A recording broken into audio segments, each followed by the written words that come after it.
That Drew McIntyre and that CM Punk, they can't stand each other. And there are real issues, and I can't stand them for real. After a few hard years, they actually released you. Yeah, I got fired. I have to be nice about it. And I had to get out of being under the microscope to truly not just find myself as a performer and a wrestler, but find myself as a man. So people ask advice from me, I always go, yeah, it's easy. Just get fired and break your neck. You just be the next Drew McIntyre. I heard a podcast the other day where Logan Paul was saying that he's surprised that you can string a sentence together. And he'll understand when I start stringing sentences at him as I'm beating his ass. You hinted the other day about something in the pipeline with The Rock. Could you give us a little exclusive on that? Hello and welcome to Untapped, where we have thought-provoking and hopefully entertaining conversations around health, well-being, and pushing yourself that little bit further to become a full-blown beast. I'm Spencer Matthews.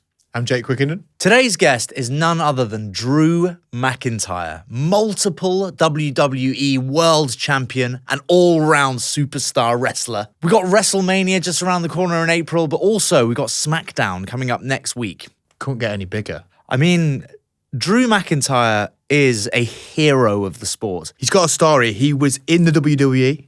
He got fired from the WWE. He then took this redemption arc of getting back in. He changed his body. He broke his neck.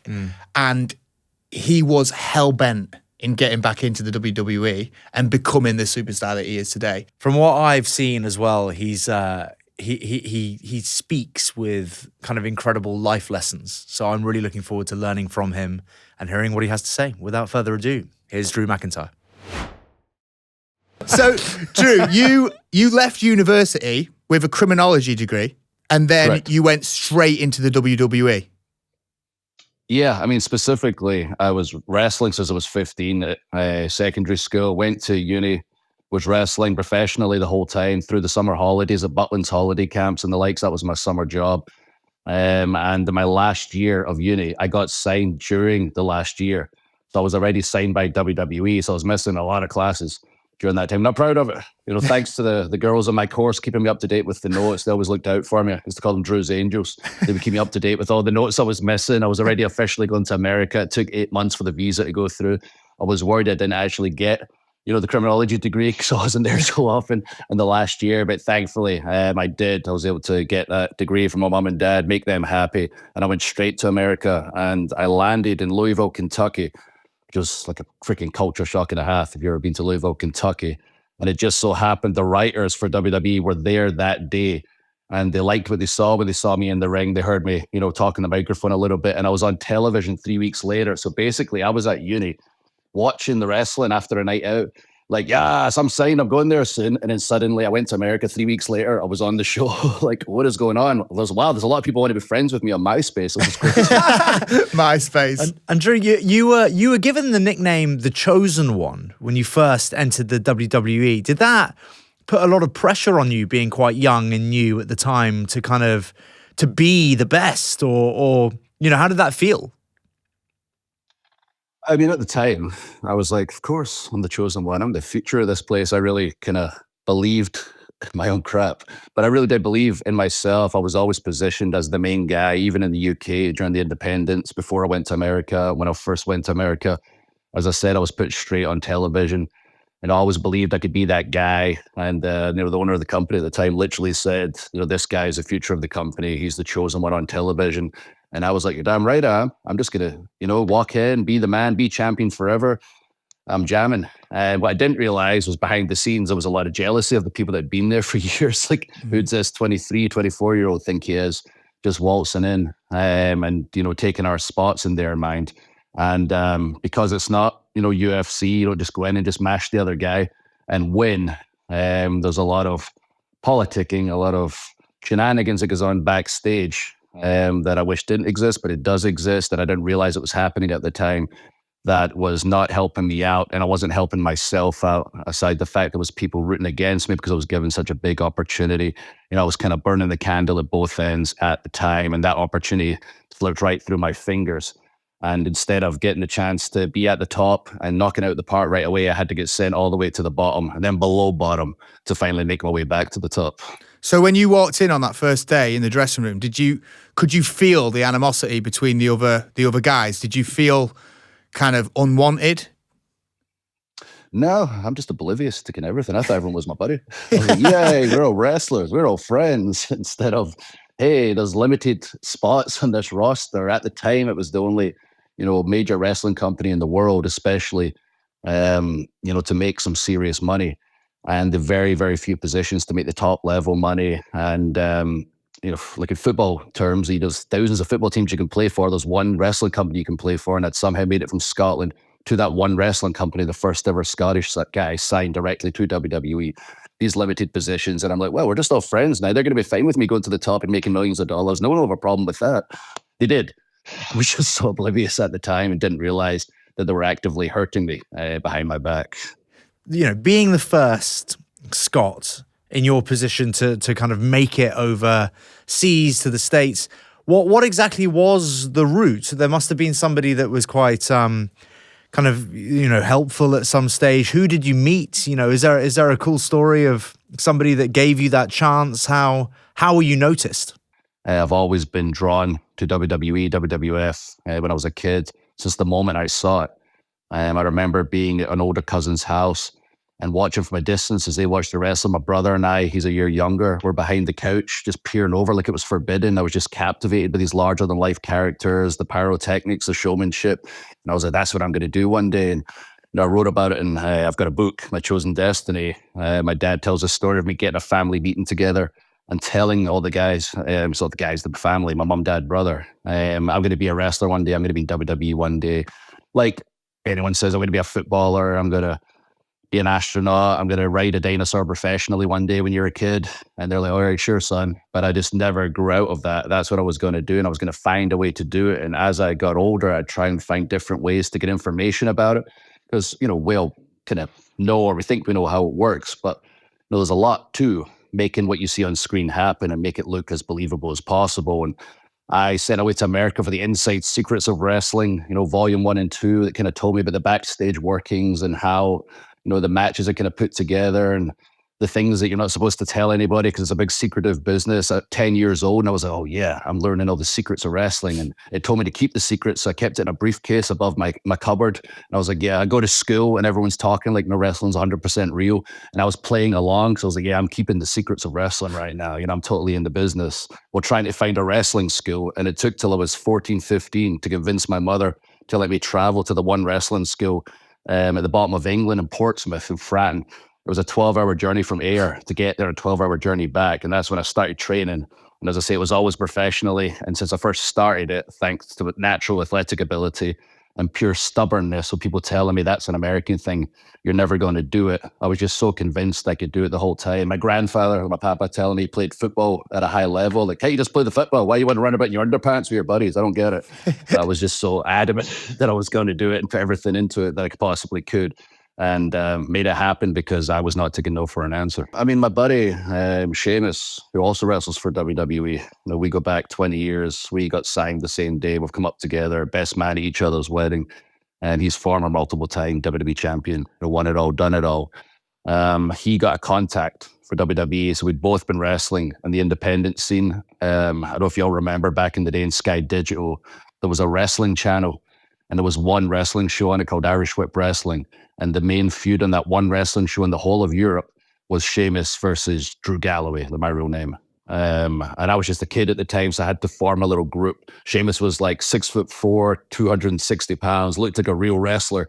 I was at school drinking. I didn't have money to eat properly, so I was just skinny. Looked like an avatar, just not painted blue at the time. Had myself a little group together, and we kind of come up together. And finally, he got this contact and said, "You need to email this guy to get a tryout. Lie about your height, lie about your weight, just get your foot in the door, and wants to see your ability. You're going to get signed." He was so convinced and believed in me, even though I didn't quite look the part yet. He looked the part, didn't quite have the ability. I had the ability, didn't quite look the part. We went to the tryout at the exact same time, and we were sitting ringside, and former wrestler Arn Anderson was there. And beside us, there was two other guys who were just gigantic monsters, like Rob Terry, former wrestler, former multiple-time Mr. Natural Universe was there. Looks like a Greek god. This other guy was equally as big with bullets around his neck. Those were the first two they looked at, with those two. Yeah, got them in the ring before Sheamus and I, and they were not able to wrestle. The one guy couldn't do a forward roll with the bullet chain around his neck. He was like, get the hell out. Like, you and you get in. It was myself and Sheamus who had wrestled multiple times. And once we get in together, we just beat the absolute living hell out of each other. And that day, we're both signed. And it was just, such a whirlwind, just walking in, seeing everybody ringside, like the Undertaker watching our match during the day. Like, I know how it feels to be in the ring with all the other wrestlers who are established or watching you. Because I remember being in the ring with Sheamus and seeing Undertaker laughing ringside. And I was like, oh my God, he's laughing at me. He's laughing how terrible I am. Know what I know now, he's laughing at probably the night before in some funny story or anything else. But like myself in the ring being awful at wrestling. But I remember that fear of being in there. But I remember the joy at the end of the day of being signed. And suddenly being in America. And 18 years later, here we are talking. Amazing. So you went in in 2007 when you got signed, wasn't it? Yes. And then 21. 2014, after a few hard years, they actually released you. Yeah, I got fired. Be nice about it. I mean, at least I was fired. All right, you was fired. How did that feel after you'd accomplished your dream of making it there, and then all of a sudden it's just whipped from under your feet, and they go, actually, you're fired. Get out. How did that feel? That was amazing. Sorry to bring it back up. I mean, you're doing all right now, Drew. It don't matter now, does it? Oh, no, that's a good story. And so I say I got a book and a few documentaries. We're chatting about it. Hopefully inspire some people out there. But at the time it was crap. It was the lifelong dream. I was just 5 years old. I'd made it there. As you mentioned, I was the chosen one, the future. Then I went from the guy saving the girl from the railroad tracks to the comedy sidekick to the comic relief on the show, and then to fired. And my girlfriend and I at the time was now my wife. I just moved into our first apartment, our first flat together in Tampa, Florida. And it was 3 days later I got fired, and I was like, oh my God, how am I going to pay for this? How are we going to live? I don't know any different. I came from a parents' house and school to WWE. I've been here for 8 years. I've always been told what to do, where to be. Always had to answer to somebody, and suddenly I've got nothing and no one to answer to. And how do I make money? The only thing I know is wrestling, so it was terrifying. And I had to put a plan together. Like, either I go into the real world, maybe I try and get a real job. Maybe that's going to be my life now. Go back to Scotland and just see what happens. Maybe actually get my Scottish accent back so Scottish people stop making fun of me for the way I talk. But I knew it was going to be wrestling. This is all I know. I believe in myself. The past few years, I have to admit it's on me that I got fired. Aside this stuff I talked about with people not helping me, actively hurting me behind my back. A lot of things happened in my personal life, specifically my mother getting sick and passing, but I really went off the deep end with the drinking and burning the candle at both ends and doing things I shouldn't have been doing. And I was a mess. I wouldn't have gave myself a big opportunity at the time, and I had to get out of being under the microscope to truly not just find myself as a performer and a wrestler, but find myself as a man, because I never had a chance to mature. I saw that Robbie Williams movie recently, and he said, we become famous or whatever, like life kind of stops at that age. You never get a chance to mature, like straight from the parents' house at, 21, straight to America. Suddenly I'm 28, 29, and I'm like, incredibly immature. And I realized this, I just don't know what to do to grow up. And I started putting a plan into action, what I was going to do, at least as a wrestler. I could see the UK scene was starting to build and build at the time. I'm just going to go back there. I'm going to give my mission statement. I'm going to tell everybody, I'm going to be the biggest wrestler in the world. This little company in Scotland, ICW, Insane Championship Wrestling, is going to be one of the biggest companies in the world. I'm going to do the face of it, and I'm going to show everybody that independent wrestling, is where it's at, not just WWE. There's more going on right now. And I was kind of faking it, to be honest, because I still didn't quite believe in myself. I'd been in this comedy role for so long. But as time passed, other people started believing in me, and I started believing in myself. And at the same time, the missus was the one trying to kind of whip me into shape, from the growing up side. But she was kind of failing, and she was trying her best. I was succeeding as a wrestler. Eventually, those crowds in Scotland specifically went from 1,500 people in my return show to 2,000 people in my first really big show. Then we went to 4,000 people. Then we went to 7,000 people. So everything I said was coming true, and people were looking to me as a leader, and I grew into that leadership role. I grew into that top guy role, that chosen one role, the WWE saw me as in the beginning. And then I broke my neck kind of at the peak of it all. I was out for 8 weeks. And that was the first ever time in my life I between school, WWE, the independent run outside of WWE, because I started right away. As soon as I was fired, I hit the ground running, no time off, where I sat down and looked at everything. And my wife told me, you got to get yourself together. You're going to crash and burn. I was like, what are you talking about? I'm the biggest wrestler in the world outside of WWE. I said, things are great. I said, well, no, you're like burning the candle at both ends. You're jumping from country to country. You're drinking all the time. And it was going to, come crashing down. And not only that, I'm going to leave your arse. And I was like, oh God, okay, well, I gotta look at myself in the mirror. And that's when I truly looked at myself in the mirror and was honest with myself, which I tell everyone these days, like, you can lie to everyone else, but you can't lie to yourself. You got to be accountable to that one person in the mirror. If you're going to lie to everybody else, at least don't lie to yourself. And I was okay. Look at your body. You're not as good a shape as you could be. Got the accent. People struggle to understand the Scottish accent. You got to, learn how to enunciate a little better, get more confident in the microphone, get your message out there a little bit quicker. Who's the top guys in the world right now? And at the time, I looked at WWE, and Brock Lesnar was a top attraction, and his advocate was Paul Heyman, was one of the best speakers in the microphone in the world. I was like, I got to get in shape where I can stand in front of Brock and people say, I can believe that's going to happen. Or it's just BS, fake wrestling. Like, you try to suspend people's disbelief. There's a limit. People know there's weight classes. I got to stand in front of Brock and people believe I can beat him up. And on the microphone, I want to go toe to toe with him. And I don't want the missus to leave me. So I cleaned up my act, cut out the partying all the time. Started working out real hard, tried to diet for the first time in my life. And my whole body transformed. My whole outlook on life transformed. The brain cloud that I had, I thought was going to be there forever, just lifted. I could think clearly again. And I got so much quicker and snappier on the microphone. And within 3 months, I was back in WWE. And within a few years, I remember I won a match called the Royal Rumble, which if you win, you get a world title match at WrestleMania, which is our biggest show of the year, coming up in April. Make sure you check it out. And I remember coming to the locker room after I won the Royal Rumble. I challenged Brock to the title. And one of our wrestlers, or former wrestlers, Ricochet, said, wow, that's pretty cool. And I looked at the screen in the locker room, and the image was Drew McIntyre versus Brock Lesnar for the world title at WrestleMania. And I remember going, wow, that's exactly what I said when I had that conversation with my wife. That's the position I need to be in. And I was standing in front of Brock and I was looking down at him. And he's a monster, he's a gorilla, just shaved him. But I was still looking down at him. It looked believable. And I was keeping up with Paul on the microphone. I was like, wow, I made that happen. And it took some serious life changes. And as good as I thought I was doing, there was still a ways to go. And that's the path I've been on ever since.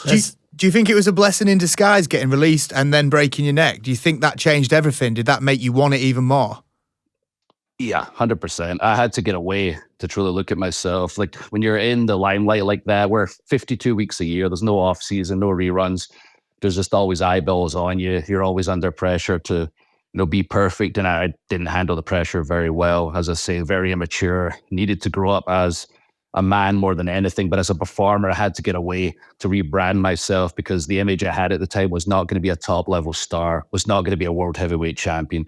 And I had to step away, rebuild that image, rebrand myself, but also more importantly, grow up. And that getting fired, breaking my neck was essential. So people ask advice from me, I always go, yeah, it's easy. Just get fired and break your neck. You just be the next Drew McIntyre. It's a tremendous tale of a phenomenal comeback. And it's what this show is all about, really. It's that kind of, how do people tap into more of their potential? And obviously the way you've told that story is that you weren't using your full ability, your full potential prior to these setbacks, to this failure, in inverted commas, if you will, having to rebuild and having to grow. What do you think? And that I could spend the whole interview talking about this particular part of your life, and I'll try not to. But what was the biggest driver for change? Well, a little combination of everything, but honestly, I just thought back to when I was a kid and what I wanted to do. And I was like, it's right there in your lap. And everything you're doing, to some people, might seem cool on the outside, but I really wasn't happy. And I wanted to be happy.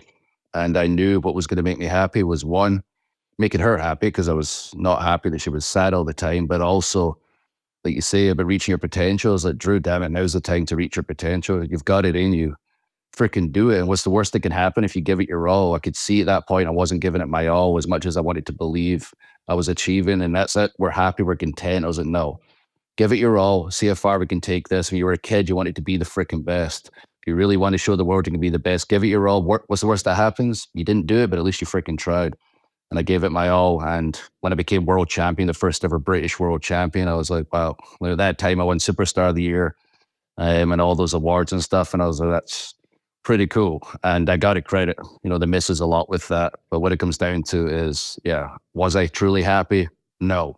Let's give it everything. The worst that happens doesn't work out. You can look yourself in the mirror and say, I left no stone unturned.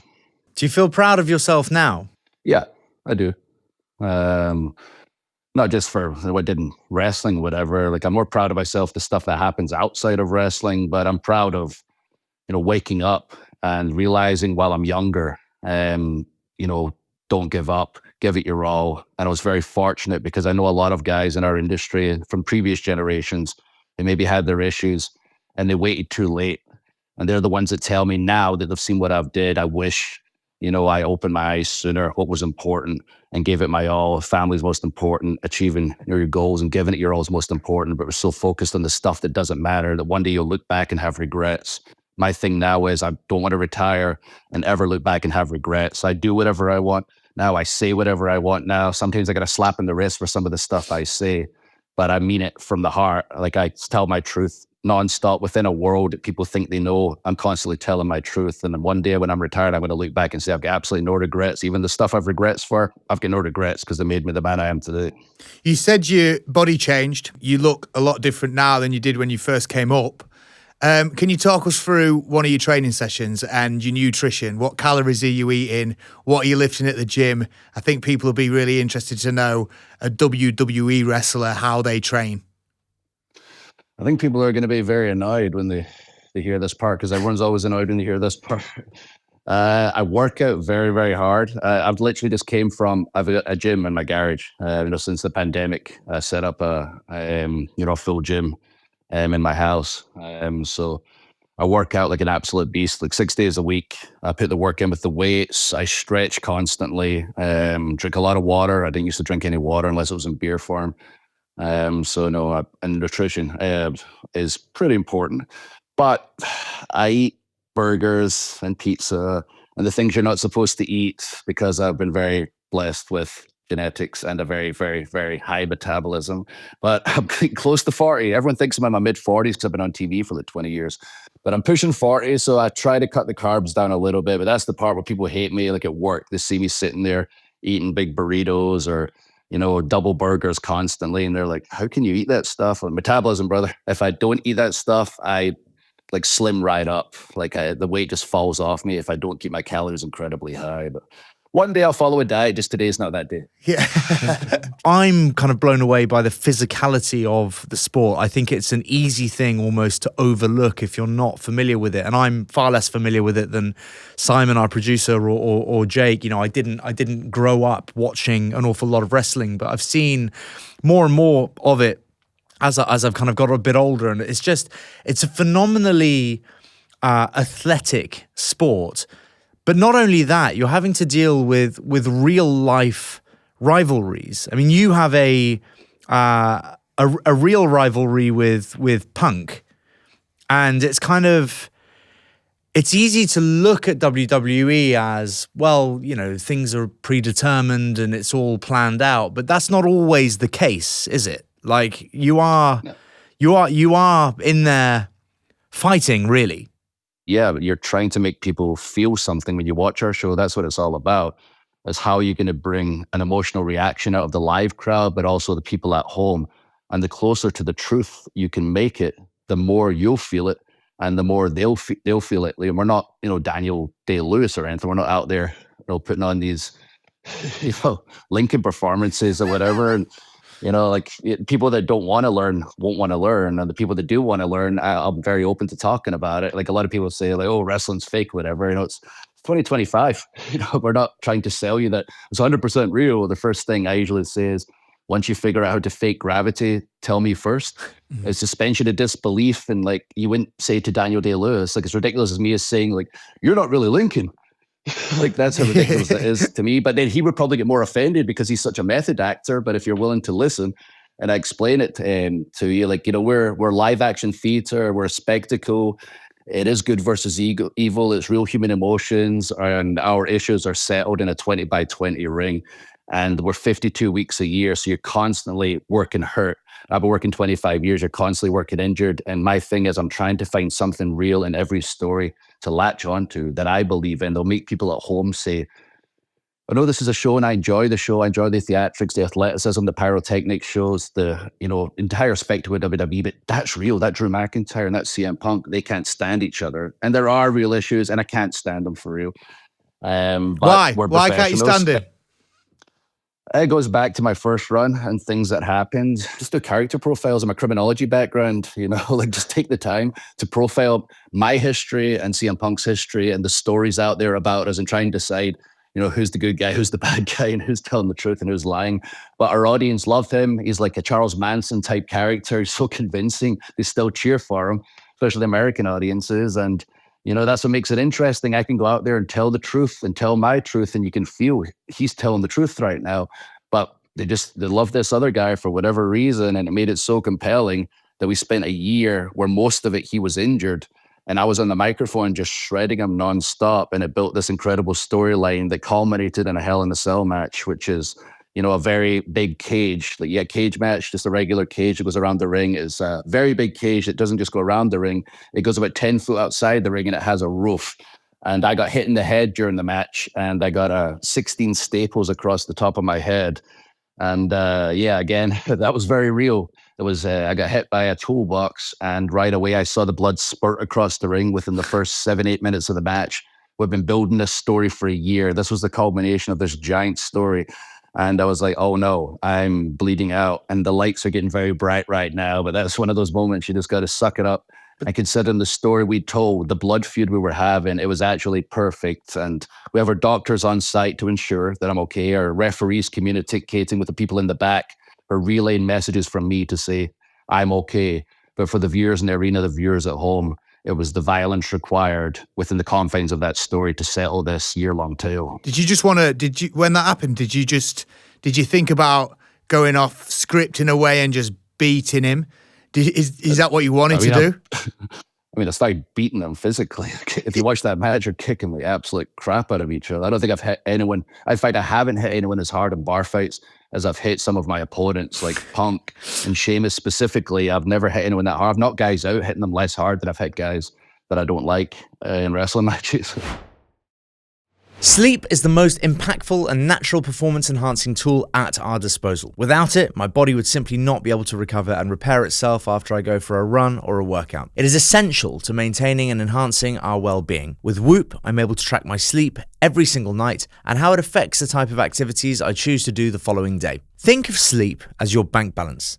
The best thing is that every single day you get the chance to deposit more into the bank so that in the long term, you withdraw in the form of energy expenditure when you need it most. Whoop breaks down sleep so as to take the guesswork out of the equation. Not only do you get guidance each day around how much sleep you need based on your activity that day and what your optimal time to go to bed is, but with Whoop, you get a detailed analysis of the quality of your sleep and what you can do to be improving it. In addition to monitoring your sleep, you'll also get detailed insights into your recovery, stress levels, strain, and feedback on how your lifestyle choices impact each of these metrics. If you are interested in taking control of your health and wellness so that you can excel in all aspects of your life, you have to go and check out Whoop. Go to join.whoop.com/untapped to try Whoop for free for 30 days today.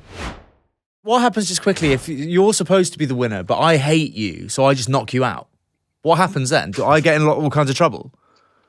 Has that ever happened? It has happened. Maybe the top level, like not so often, but there have been times where people can't agree what's going to happen, and people have been screwed out of the match. What's real then? So that has happened, but not these days. No, that doesn't really happen. Like, everyone's professional enough that if there's an issue, it's backstage, you settle it. You go out there, and as you mentioned, want to lay into each other. Like, you can go out there and lay into each other in a way that's not going to injure your opponent, or a way that's not going to, put them on the shelf or take away their livelihood to make money or make their family money. But, you can rough them up, and I do rough people up in there pretty good that I don't like. And there's moments in there where somebody catches you with something, hard, And we call it a receipt. If somebody hits you hard, they're getting a receipt back. So if you hit me hard, I'm going to rock you in the But ring, but I'm not going to put you down. I'm not going to go against the script. We're professionals. We're telling stories.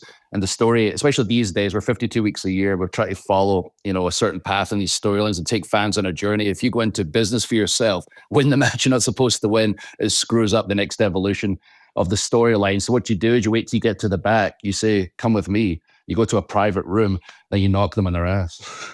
Nice. so I don't mean to dwell on your soured relationship with CM Punk, but is it irritating when you have to lose that match? For a character perspective, I was okay with it. If anyone's been following our show, with Drew McIntyre, the journey that I've been on, I was the number one good guy, world champion, all that jazz, and was wronged in a lot of ways by certain people who were bad guys at the time. And then these bad guys became good guys all of a sudden for no particular reason other than they took a vacation. Like Roman Reigns, our top star, disappeared for 6 months, drank some margaritas, got some abs, came back, and because he's a big star, people just forgot all the bad stuff he did to everybody. But we love you. He's back and he's got abs now. He's cool. We love him. And a couple of his family members started doing some cool things, like his cousin Jey Uso says a fun word, yeet, and does a little hand gesture. He didn't do anything particular to turn good. He just started doing that, and people just started cheering him all of a sudden because we're very interactive. So if our fans like to chant things, they like to join in on the gestures. And from my character perspective, those guys made my life a living hell. They screwed me out of the world title multiple times, beat me down with chairs violently, and those chairs are real, multiple times. And suddenly they were getting cheered. So I had certain issues when usually historically in wrestling, if you're good, you just get on with the good guys. You're bad, you go on with the bad guys. Since Triple H took charge of the creative process, is very much based in reality now. These days, it's not just the good guys and the bad guys fighting each other like it used to be. It's very much real human emotions. And we have this 52 weeks to tell these compelling human stories, and we can do deeper layered characters and deeper layered storytelling, as we should have done all along. So my reaction to these guys suddenly get cheered wasn't, we're good now, man. High fives. We're all good guys, like it might have been 5 years ago. It's no, he's beat me up. Why are you people cheering? Because we like them now. He took a holiday and he does a cool hand thing now. That's not a legitimate reason. He made my life hell. He screwed me over in the UK in front of 55,000 people out of the world title.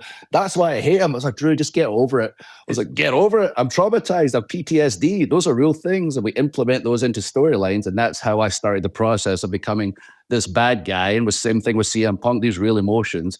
And the more that I take things to the finish line as a character, and I'm justified, but people don't like getting the truth pointed out constantly. And at the final hurdle, McIntyre will get egg on his face sometimes. If I just win and I win the title and I succeed, I'm kind of just right. And that's kind of the end of the story. But the more I get tripped at the final hurdle, the more I can push forward with the story, the more gripes I have, the more truth I can tell. And it makes things more interesting from a television perspective. It sounds a bit like Made in Chelsea Series 3, to be honest. Yeah, just like when all where the good guy suddenly gets thrown under the bus. You played a great bad guy, though. Yeah, I've seen some clips of you and heard some tales about you. But I saw like some of our shows, Total Divas and all these shows filmed around like where I work. And the amount of scripting that went into that crap, I went, people call us fake. Jeez. Unbelievable. Drew, you've obviously got guys still around now, Randy Orton, Punk, The Rock, Cena, who are pushing 50. Is that inspiring, still watching those guys pull on the little tighty whiteys and get in the ring and just fight it out and look better than ever and perform better than ever? Are you hoping to go until you're 50? Like you said, like the schedule is crazy. For people that didn't know, you guys don't stop. You fight all the time. You never stop. How do you recover? I want to know that. But does that inspire you, seeing these guys at 50 still going out and putting on these amazing shows? Yeah, specifically, for like Rock and Cena. Like those guys don't have to do it. Aside the fact they made their name, in wrestling and WWE at the top level, Hall of Famers, won everything there is to win, giant household names, and then they transitioned over to Hollywood to show that wrestlers can do it all. Like Rock's the biggest box office attraction in the world. Cena's absolutely killing it right now. There's no reason they have to come back and do what they're doing. They come back because they love it, because they're addicted to the crowd reaction, because it's in their blood. And it's so cool to see that even as successful as they are, legitimately, especially in Rock's case, biggest stars in the world, they still want to come back, and feed that addiction. which is the adrenaline addiction, the crowd reaction that you get. And I can't imagine ever, finding a rehab that'll get me over that. So I'm sure in some capacity, as long as I'm physically able, I'll be getting back, between the ropes, as long as I look the part. And I look again, Rock, like Cena still looks great.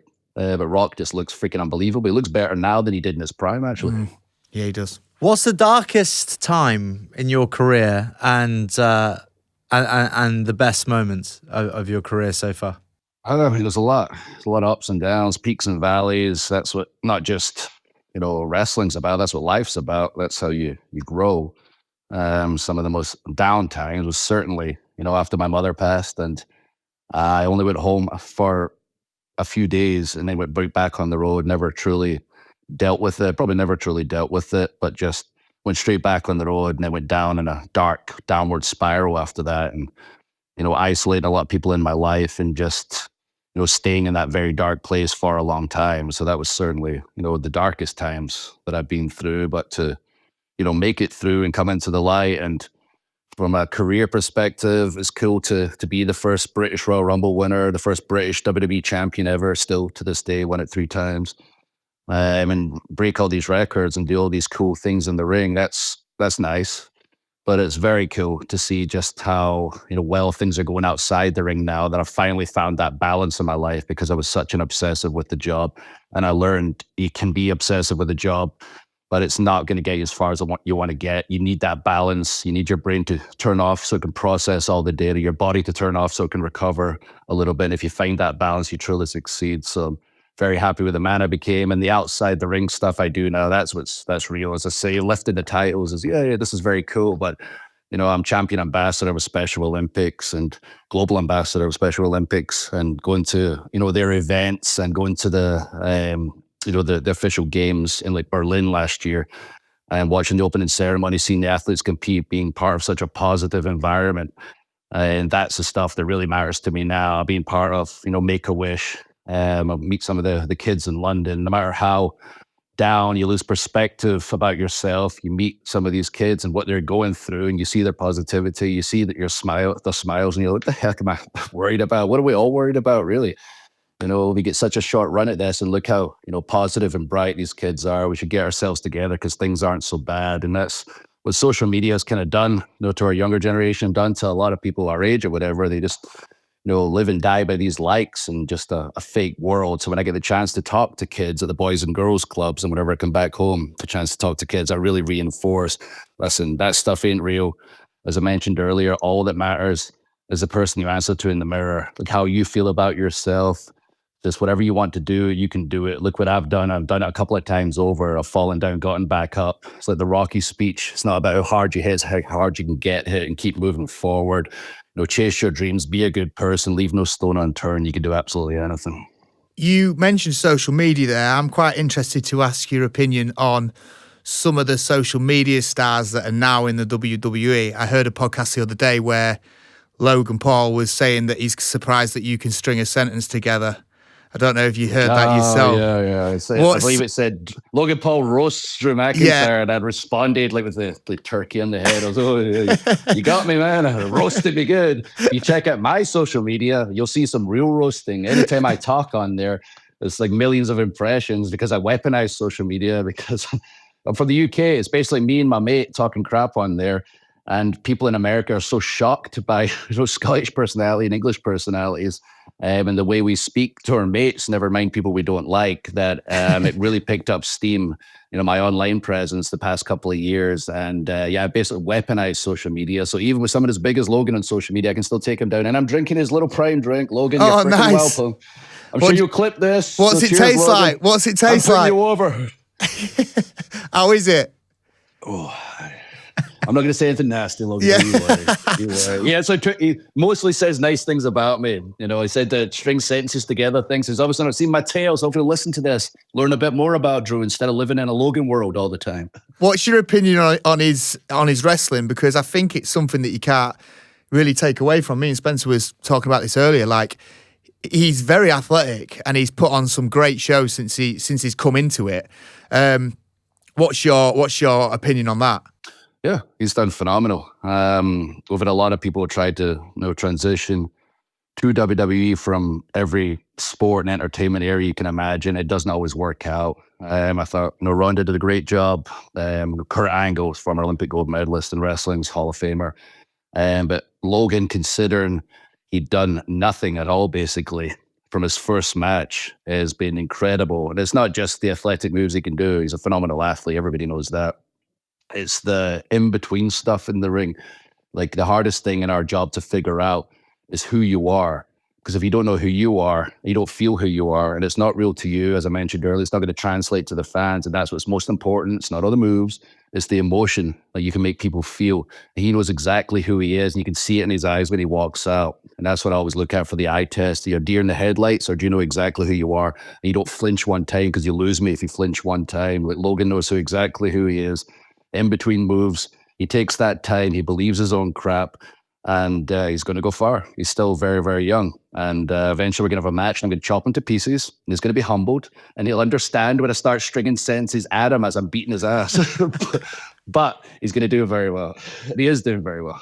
Well, we look forward I'm to drinking his damn drink, so he's welcome. Yeah. we look forward to a couple of ringside seats for that. Yeah, I need to be front row for that one, Drew. I'm not going to lie. So we can make that happen. Hey, I might be in there. Running, I'll hold him. You can chop him a little bit. I'll come in and just lay it into him. I'm going to smack this. in the head. That Travis Scott messed up one of our guys the other week, slapped Cody in the ear or something, burst his eardrums. You can just give Logan the Travis Scott the ear slap. You also had a bit of a run-in with Tyson Fury, right? Yeah, we're bouncing a bit back and forth. How was especially that? throughout the pandemic?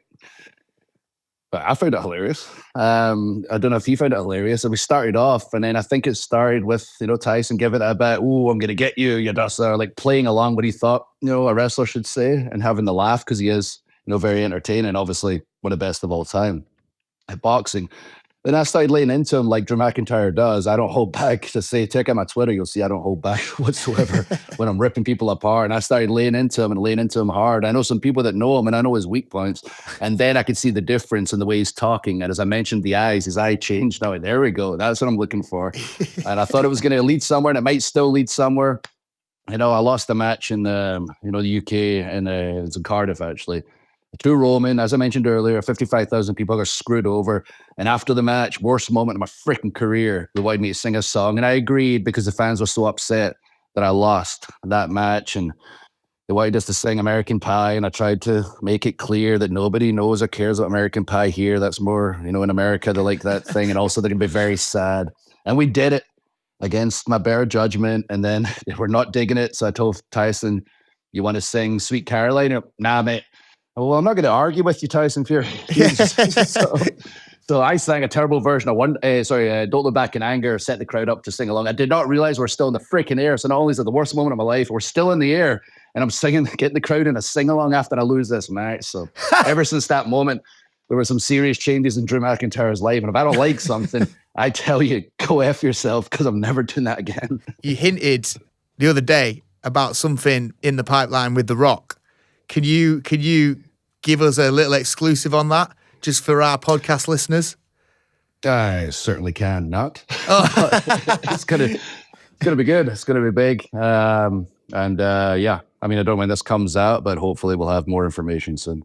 Nice. Well, that sounds very exciting. Really exciting. Can you get your pal The Rock to exciting. come chat to us as well? Lovely. Maybe, or at least get him on the FaceTime one time, or get used to the show. We should probably ask you a little bit about what's the most important kind of physical aspect as a wrestler. Is it, you mentioned you stretch a lot. It's obviously important to be strong as a wrestler, but you're working so hard, 300 days a year. You don't have very long to recover. Would you say stretching is probably one of the biggest and most important things a wrestler should do? Yeah, and especially my stage of the game, when I've been doing it for so long. It's a combination: stretching, massage. I do a lot of rehab now, which I didn't used to do. And I wish I'd been doing for a longer time, just more preventative than anything. And dry needling, if anybody has discovered that out there, it is horrible, but very beneficial. Where it's like acupuncture, but they shove the needles in and just wiggle them around anywhere that hurts, and it feels like hell. But it really helps. And I've got the cold tub out in the shed there. I go out and I dive in that thing every day. I'm going to dive in it after this. I said I just worked out. I did the cardio before we started now, and we got some guys downstairs doing some work. I told you shut up before we started the podcast today, and we're building a recovery center out the back. It'll have the hot tub, cold tub, sauna, 100% right off, lads. And I'll be going to the next level. But yeah, it's basically everything you can possibly do. But in our job, the physical part is hard, but it's the mental aspect. Especially these days, like, you know, you're gone from your family, and the schedule's not as bad as it was. You're gone from your family and spend more time with people you work with, more than your actual family. They become your family, but at the same time, they're your colleagues, your competition. You don't know who's actually after your spot and who's actually at your friend, whatever. So it is a bit of a mind F. You just got to keep a positive attitude, get through those flights, get through those car journeys, do the job the best you can. Remember how lucky you are to do the job you're doing. I achieved the dream, and sometimes I lose perspective. You got to get that perspective back, keep yourself in the right mindset. And thankfully, I got my missus and my cats that bring me back down to earth as soon as I get home and start talking about how amazing I am. They bring me right back to earth and remind me, you're just the same as everyone else, dickhead. Shut up. We can't thank you enough for the time, by the way. The episode has just been full of fantastic advice and incredible life lessons. So thanks so much for sharing and being so candid. And we loved having you on Untapped. We hope to see you soon, and we wish you all the success in the years to come. Yeah, thank you. If you get the chance, get down to London, check out the show, and yeah, make sure you check out WWE on freaking Netflix. Just when I think we can't get any bigger, we go to Netflix. It's unbelievable how big, you know, the wrestling's getting. But I appreciate you lads. I know the podcast is huge. Hopefully everyone out there learned a thing or two. Believe in yourself, be accountable with that person in the mirror, and don't listen to freaking social media. It's negative as hell. Yes. Cheers, brother. Oh, He was great. what a legend. Very charismatic. Well, you'd expect it from a WWE SmackDown star. You can see he can talk though, can't he? He's a very cool, down to earth, honest dude. Yeah. Like, I wasn't really sure what to expect. Obviously, you're more familiar with wrestling than me. I kind of was expecting like big, loud character. Like, I really wasn't expecting him to be like so cool. Yeah. With really good life advice. Like he has really excellent just general advice for like conquering adversity, moving through your fears, you know, like achieving goals. He was brilliant. He said you can lie to other people, but you can't lie to the man in the mirror. Yeah. You should be truthful with yourself always. I love that. It's great. What good advice. And just the way, I think most people would have given up when he got fired. Then he broke his neck. He'd had 7 years in the WWE. Like, he's got to be proud of himself for that. But he wasn't happy, and he changed the way he ate, the way he trained. He obviously said he became a better man for his missus, which is lovely to hear. Do you know what I mean? Like, I love that. He didn't give up, and look at him now. Do you know what I mean? Like, to your point, getting fired would be sort of like a nail in the coffin. It's like, you know, you're done now. There's nowhere else to go. You've experienced life at the top, and they've let you go. Yeah. And he went back and then built on himself. I thought the whole thing was. I'm not saying a pleasant surprise in the sense that I wasn't expecting it to be a good interview, but I was really pleasantly surprised. I just thought he was like a really great guy. I think a lot of us confuse things, right? We complicate it, and he knew he wanted to be a wrestler at a young age, and that's all he was bothered about. Yeah. And he did it. Chased his dream. Achieved his dream. Humbly as well. Yeah. Hasn't become twisted or an asshole about anything. You know, he's just a great guy doing what he loves. Admitted to his mistakes, owned up for him, and I hope he smashes whoever he's fighting at SmackDown Raw. See you later. We hope you enjoyed this week's episode of Untapped with the legendary Drew McIntyre. We will be back with a brand new episode next week because we are an always-on podcast. Remember, if you want to get in touch, please do. There's a WhatsApp number in the show notes, and there's also other ways you can communicate with us. Just head to the bottom of the show notes. Please drop us 5 stars in a review because it helps other people find us. We are a new show, and we love and appreciate your feedback. We read everything you send us. See you next week. Lots of love. My entire journey on Untapped is being fueled by the world-leading supplement brand Heights. Day in, day out, through ups and downs, whether I'm at my desk with my kids, training, or in the desert. When it comes to achieving peak performance, I've learned that having great nutrition is crucial. It is After all, the foundation of everything. I have been a supplement skeptic all of my life, but when I entered the desert, I knew that I needed that little extra help to get my Guinness World Record. I chose Heights, recommended by the experts on my team, and it's supported by over 700 scientific studies. I knew I could trust them, and it worked. Made by doctors and dietitians, their magnesium is a clean and powerful supplement. It not only helps with my sleep on a nightly basis, but also with my recovery. I would highly recommend that you try them for yourselves. Taken by over 103,000 high performers, including top international sports teams, Olympians, and world record holders like myself. Why don't you give them a go?